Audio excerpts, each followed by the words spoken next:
आता आपण महाबलीपुरम येथील अतिशय प्रसिद्ध अशा ठिकाणी उभे आहोत. माझ्या मागे तुम्ही काही वास्तू बघताय. ह्या अतिशय प्रसिद्ध अशा वास्तू आहेत.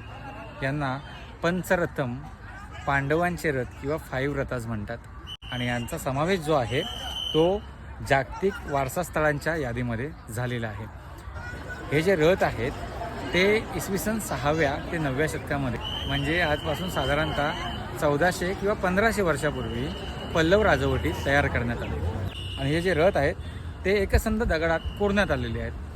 सुरुवातीला आपण बघू शकतो ही जी झोपडीवाजा आपल्याला जी वास्तू दिसते ते द्रौपदीची कुटी आहे. दुसरा जो रथ आहे तो अर्जुनाचा रथ आहे. त्यानंतर पुढे आपण गेलो, इथे थोडासा मागे बघताय सगळ्यात मोठा जो रथ आहे आणि मध्यभागी जो रथ आहे तो आहे भीमाचा रथ. तो अगदी शेवटी बघताय हा युधिष्ठिराचा रथ आहे किंवा धर्मराजाचा रथ आहे. तिथपासून आपण जर पुढे आलो तर इथे बघा हा जो रथ आहे तो सहदेव आणि नकुल यांचा एकत्रित एक रथ आहे. त्या रथाच्या मागे एक हत्तीचं शिल्प आहे.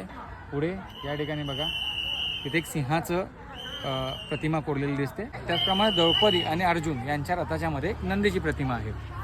तर हे अतिशय प्रसिद्ध असं ठिकाण आहे. अनेक देशविदेशातून रोज हजारोच्या पटीनं पर्यटक इथे येऊन या ठिकाणाची माहिती घेत असतात. त्याचप्रमाणे मित्रांनो, हा व्हिडिओ तुम्हाला जर आवडला असेल आणि कधी महाबलीपुरमला आलात तर या ठिकाणाला आवर्जून भेट द्या. हा व्हिडिओ तुम्हाला कसा वाटला हे मला नक्की कळवा. पुढे भेटू एका नवीन व्हिडिओमध्ये. तोपर्यंत जय महाराष्ट्र, जय भारत, धन्यवाद.